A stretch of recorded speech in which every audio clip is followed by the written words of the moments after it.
गाळलेलीच आहे ती बरेच चुकलेलीच आहे जवळजवळ. म्हणून मला स्पेसिफिक उल्लेख करावा असं वाटलं. खीर बनवू का? शालिवाहन शक आणि विक्रम संवाद ह्याच्यामध्ये 135 वर्षाचं अंतर असतं. हा बऱ्याच ठिकाणी उल्लेख आहे. ह्याच्यामध्ये आहे ज्योतिष प्रवेश माझ्या पुस्तकात पान नंबर 37 वर आहे, मॅडमच्या पुस्तकात आहे. आणि ते सोडा, सगळ्यात पहिलं पान उघडा पंचांगाचं, तिथे बघा काय काय लिहिलंय. कलियुगाचा शक दिलाय, महावीर संवाद दिलाय, विक्रम संवाद दिलाय, शालिवाहन शक दिलाय आणि इसवी सन दिलाय. शिवशक आहे तो आपण कधी वापरत नाही, महावीरही वापरत नाही. युगाब्द फक्त आपण सुरुवात पहिल्या दिवशी त्याचा उच्चार करतो. असं असताना विक्रम संवाद आणि शालिवाहन शक आणि इसवी सन या तिघांची साधी वजाबाकी जरी केली असती तरी त्यातलं अंतर किंवा त्यातला फरक कळला असता. आणि त्या व्यतिरिक्त सुद्धा मी ज्योतिष प्रवेश मध्ये दिलेला आहे पान नंबर 37 वर पूर्ण एक पॅरेग्राफ आहे की विक्रम संवत हा उज्जैनीच्या विक्रमादित्य राजाने सुरू केला. हा ख्रिस्तपूर्व 57 वर्ष आहे. सन आणि संवत यात 57 वर्षाचं अंतर आहे. संवत आणि शक यात 57 अधिक 78 म्हणजे 135 वर्षाचा फरक आहे. आणि शालिवाहन शक अरे मी ऑलरेडी उत्तर दिले बरोबर मिळवले की विक्रम संवत्सराचं वर्ष मिळतं. हे लिहिलेलं आहे. त्याच्या व्यतिरिक्त अगदी पंचांगाच्या पहिल्या पानावरती हे सगळा उल्लेख आहे की त्यांच्या मग त्यातली फक्त वजाबाकी करून सुद्धा उत्तर येण्यासारखं होतं. असं असताना सुद्धा तो एक गाळलेली जागा बऱ्याच जणांनी चुकवलेला आहे. त्याच्यानंतर चुकलेला पुष्य नक्षत्राचा दुसऱ्या आणि तिसऱ्या चरणात जन्म असता जनना शांती करावी लागते. शांतीचा मुद्दा मला वाटतं मी घेतला होता आणि नसेल समजा जरी तरी पान नंबर 106 पंचांग जनन शांतीचे तिथी आणि नक्षत्राची योग.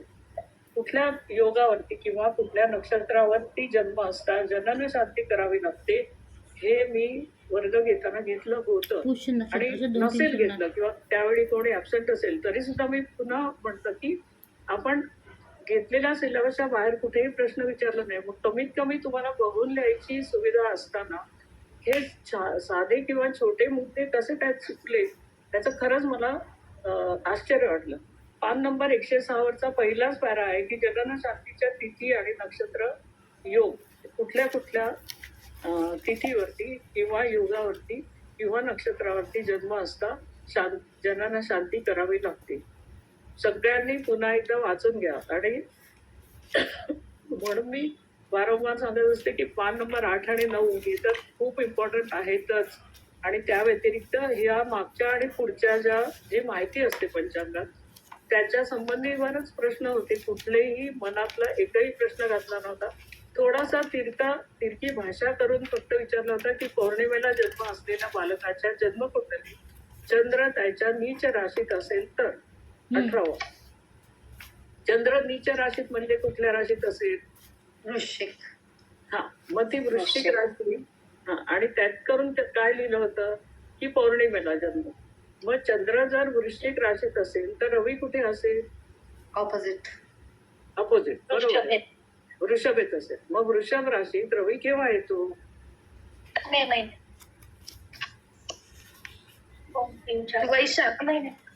वैशाख. म्हणजे मराठीत सांगायला पाहिजे असं काय नाही. पण ठीक आहे, तू काय लिहिलं मे महिन्यात. आयदर इथलेच मराठी मॅडम मी चैत्र वैशाख ज्येष्ठ असं बघितलं मी. मार्च मध्ये आपलं चैत्र, एप्रिल मध्ये वैशाख, मे महिन्यात ज्येष्ठ. दुसरी रास म्हटल्यावर दुसऱ्या राशीपासून 3 महिने पुढे 2+3 5व्या महिन्यात मे महिन्यात येणार म्हणून मी ज्येष्ठ लिहिलंय त्याचं उत्तर. कारण पौर्णिमा म्हणजे मे पण बरोबर आहे ना, मे लिहिलं तरी चालणार आहे ना.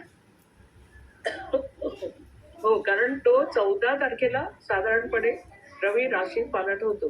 14 ते 17च्या दरम्यान जी तो इंडिव्हिज्युअल मुद्दा सोडून द्या, पण साधारण आपण एक फिक्स असं धरू की काय म्हणतो त्याला कालमापन पद्धतीचं एक प्रकार म्हणून 14 तारखेला रवीचा राशीफळ. मग तो कधी 17ला होतो, कधी 15ला होतो, ठीक आहे. पण आपण 14 ही एक अनुमानित धरून आपण त्याचा उल्लेख करतो. एक प्रश्न मी फक्त न शिकवलेला पोर्शन मधला घातला होता की कर्क आणि धनु राशीत षडाष्टक योग होतो. षडाष्टक म्हणजे मुळात योगच झालेले नसल्यामुळे तर ते मला दोघा चौघांनी फोन करून विचारलं होतं. त्याचं उत्तर मी दिलं होतं की काही लिहा किंवा लिहू नका, नाही शिकवलं असं म्हणून द्या. पण 6 आणि 8 या स्थानामध्ये ते असल्यामुळे ते षडाष्टक योग होतं. एवढं काही बऱ्याच जणांनी लिहिलंय, काही जणांनी लिहिलं नाही. पण एक अजब उत्तर त्यातलं मला असं आलं की ते राशी गणनांतात येतं. राशी गणनांत किंवा नक्षत्र गणनांत हे अगदी बाजूबाजूला असणाऱ्या युगांमध्ये येतं. म्हणजे कर्क आणि सिंह, कर्क आणि सिंह या राशीत राशी गणनांत की एक अग्नितत्व एक जलतत्व.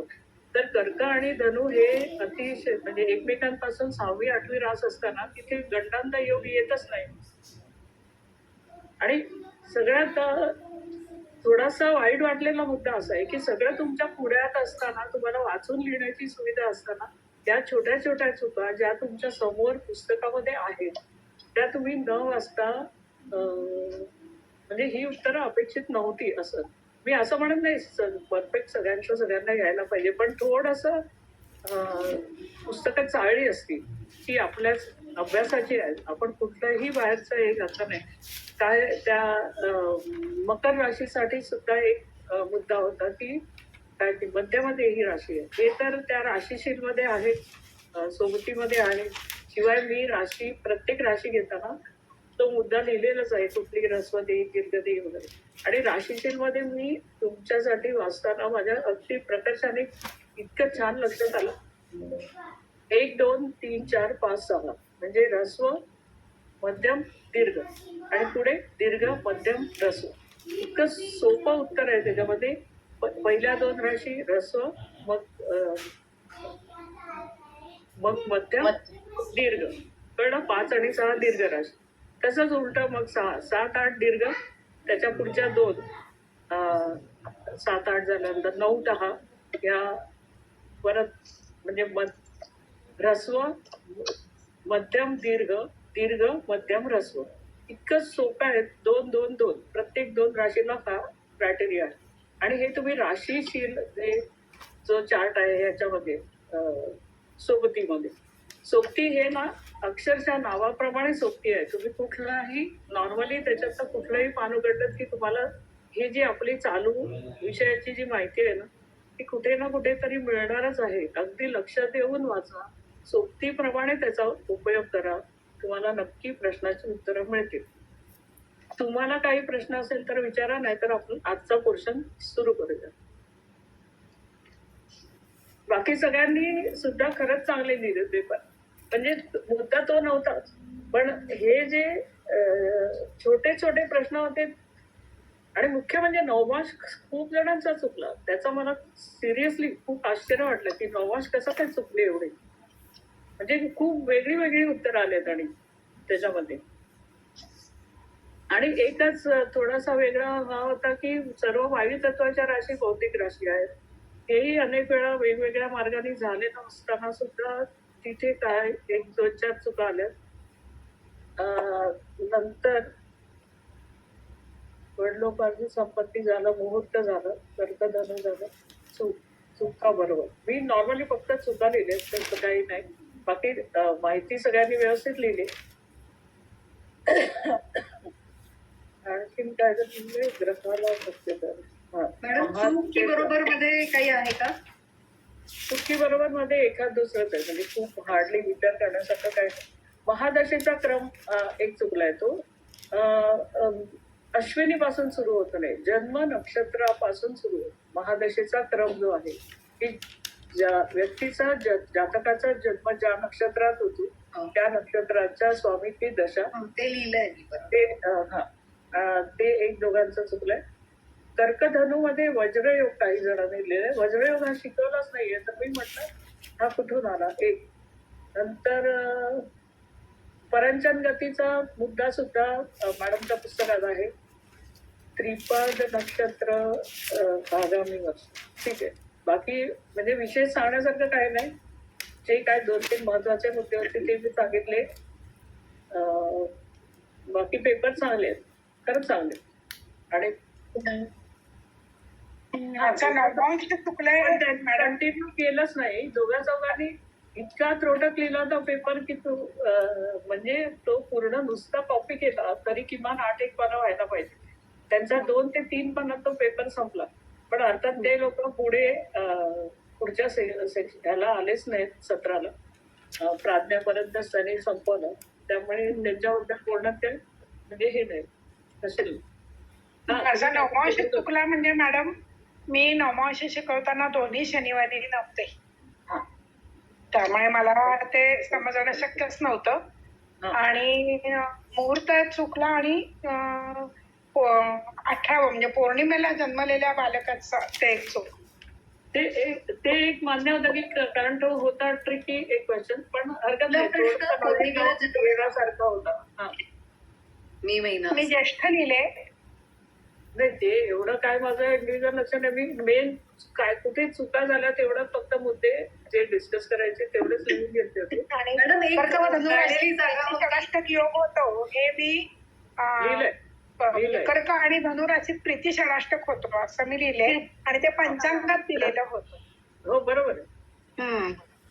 गंडांत योग माझं उत्तर होतं आणि खरं सांगायचं तर आता कळलं का कारण ते शेजारी नवमांश हे अग्नितत्वाच्या राशीपासून सुरू होतं हे उत्तर मी का दिलं कारण अगदी सुरुवातीला मेष रास आहे आणि ते चर आहे म्हणून सुरू होतं.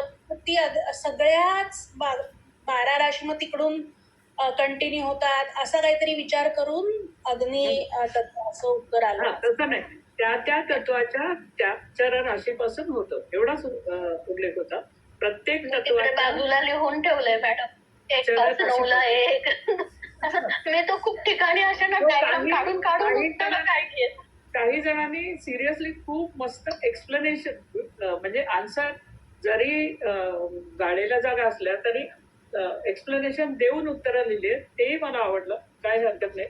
म्हणजे समजलंय. आमचा मुद्दा काय होता की तुम्हाला समजलंय की नाही एवढाच अपेक्षित होतं आणि त्यामुळे बरेच वेळी कळलं.